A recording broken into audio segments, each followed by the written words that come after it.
Welcome to the deep dive. Today, we're really getting into the thick of it with artificial intelligence. It's just moving so fast. We've pulled together a bunch of recent news, some research, and our mission, like always, is to unpack what's really going on. Key trends, maybe some surprising stuff, and what it all means for, well, for you. It really is a whirlwind right now. The AI landscape is changing almost daily, it feels like. We're seeing it everywhere, how we chat with friends, huge shifts in industry, and yeah, even questioning what creativity actually is. It's a lot. Definitely a lot. Okay, so let's start with Meta. They're doing something pretty interesting, maybe a little weird, with AI chatbots. Like, picture this. Yeah. You're just on Messenger or WhatsApp talking to people, and boom, a message from an AI, unsolicited. There's this example persona, the maestro of movie magic, that might just ping you out of the blue asking about soundtracks or if you want movie tips. The kicker is it starts the chat. Right, it's proactive. And the way it works is users can actually build these bots in Meta's AI studio, customize them. And they're not just forgetful bots. They remember what you talked about before. Meta's testing this follow-up feature. Follow-up, so they message you again later. Yeah, potentially. But there are conditions. It only happens if you started the chat first, sent at least like 5 messages, and it's within 14 days. And importantly, if you ignore that first follow-up, it stops. It won't keep bugging you. Okay. Meta says it's about continuing topics of interest, having more meaningful conversations, ties into Zuckerberg's whole thing about the loneliness epidemic. Meaningful conversations. Started by a bot. It feels a bit like an opt-out system, doesn't it? Initially, anyway. And knowing Meta, their whole business is ads, right? Boosting engagement with algorithms. This feels commercially motivated. Well, yeah. You look at those unsealed court documents from April, the numbers are pretty wild. They projected, what, $2 to $3 billion from generative AI in 2025? Yeah, and then, get this, up to $1.4 trillion by 2035. Trillion. It's hard to even grasp. And a lot of that seems tied to sharing revenue from companies using their open llama models. So the AI assistant could eventually show ads. Or maybe a subscription. They're being quiet about the details, but you can see where it might be heading. AI is the main way we interact online. Absolutely. And when you're talking that kind of money, that kind of integration into our lives, the risks, well, they get pretty serious too. We've seen other companies doing similar AI companion stuff like Character.ai or Replica. And Character.ai had that lawsuit. Right? Really tragic story involving a teenager. Exactly. A lawsuit alleging a bot played a role in a 14-year-old's death. So Meta has disclaimers, of course, you know, the usual. AI responses may be inaccurate or inappropriate. Don't use them for important decisions. They aren't doctors or lawyers. Standard CYA stuff. Pretty much. And a big one for parents.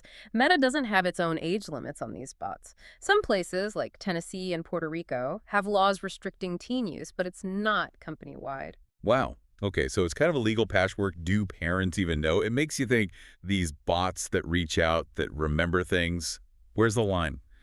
Helpful friend or digital pest? A very fine line indeed. Okay, speaking of fine lines, let's switch gears. Let's talk about AI in the workplace and this startup, Cluely.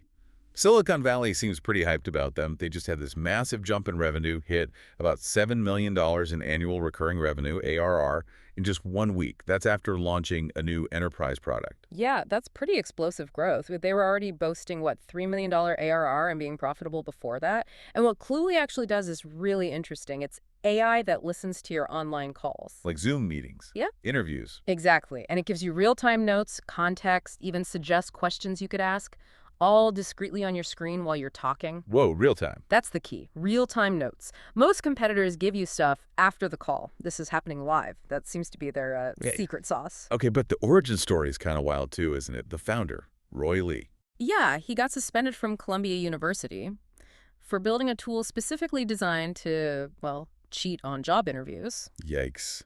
And the startup's first slogan was literally, cheat on everything. Ha! Yeah. They've toned it down a bit now. Probably helps with getting VC funding from big names like Andreessen Horowitz. So what's the slogan now? It's everything you need before you ask. This feels like cheating. Still provocative, but maybe slightly less blatant. Still pretty bold. Yeah. But clearly people are buying it, controversy or not. Oh, yeah. The market seems to love it. Both regular users and big businesses are jumping in. Lee mentioned a public company doubling its contract to $2.5 million a year. The enterprise version adds team features, security, useful for sales, support, remote tutoring. So it solves a real problem, despite the shady origins. It definitely seems to tap into a desire for instant help, almost like anticipating what you need in a conversation. But it does raise questions about, effort and skill. True. But is this meteoric rise sustainable? Is anyone else doing this? Well, that's the challenge. There's this other company, Pickle calls itself a digital clone factory, kind of a weird name. Okay. They just released a free open source tool called Glass, does very similar real-time note-taking. And because it's open source, people are grabbing it, modifying it. It's getting popular fast. Ah, the open source threat. So Cluely's got this amazing growth, but can they fend off a free competitor doing basically the same thing? That's the big question. Time will tell on that one. Okay, from productivity hacks, let's go to the really big picture stuff. The race for superintelligence. Mm. Big news here. Ilya Sutskever, who co-founded OpenAI. Yeah, major figure in AI. He's now CEO of Safe Superintelligence, or SSI. That's the startup he launched in 2024. Right, and this comes after Daniel Gross, his co-founder and the previous CEO, left. Daniel Levy is now president. So what is Safe Superintelligence? What's their angle? Their angle is singularity. They call themselves the world's first straight-shot SSI lab.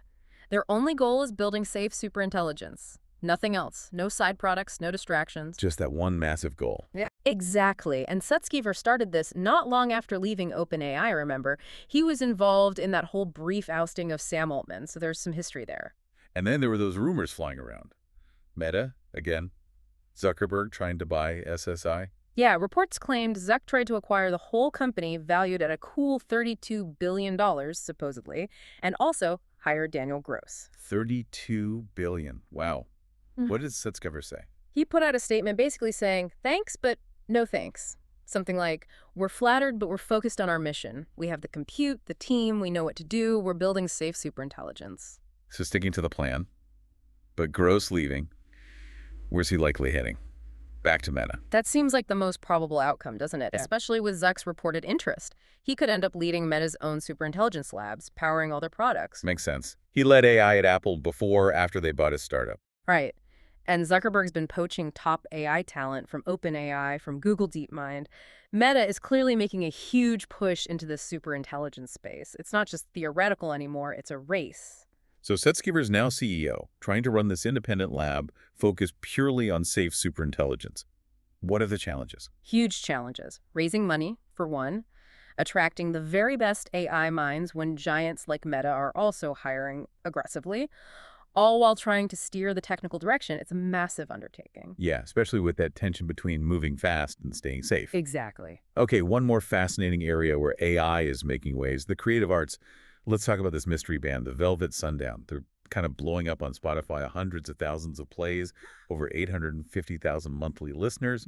Pretty impressive numbers. Very impressive. But yeah, there's a catch. No interviews with the supposed band members, no social media from them, no record of them ever playing live, nothing. So naturally, everyone's wondering, is this band even real, or is it entirely AI generated? The band's social media, what little exists, denies it. Yeah. But they ignore interview requests. And then there was that bizarre hoax story. Oh, yeah, that was wild. Rolling Stone reported a spokesperson admitted using an AI tool called Suno to make the music. Right. Case closed, seemed like. But then the same guy tells Rolling Stone, actually, I made that up. I was just messing with the media. A self-confessed hoaxer. Seriously. Seriously. And the Velvet Sundown Spotify account put out a statement saying they have nothing to do with this guy and disavowed some random X account claiming to be them. It's just layers of confusion. What about the music itself? Does it sound AI? Well, it's described as indie ballads, guitar, male vocals, kind of easy listening, maybe a bit bland. The lyrics, honestly, they could be human, could be AI. It's hard to tell just by listening. But didn't another streaming service check it? Yeah, Deezer.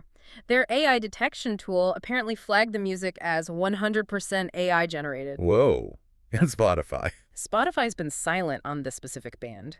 Their CEO, Daniel Ek, has said before they won't ban AI music outright, but they don't want AI used to mimic real artists. So it's murky. This whole thing taps into much bigger anxieties in the music industry, doesn't it? Absolutely. Artists are really worried. Hundreds have protested AI companies training models on their work without permission.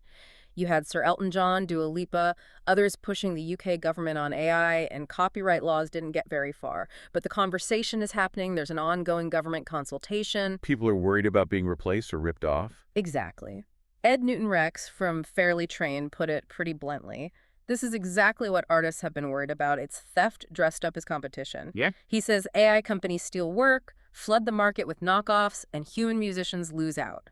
The BPI, the UK record industry body, is also calling for government action. It really makes you think. Professor Gina Neff at Cambridge had this great quote. Oh, yeah, what was that?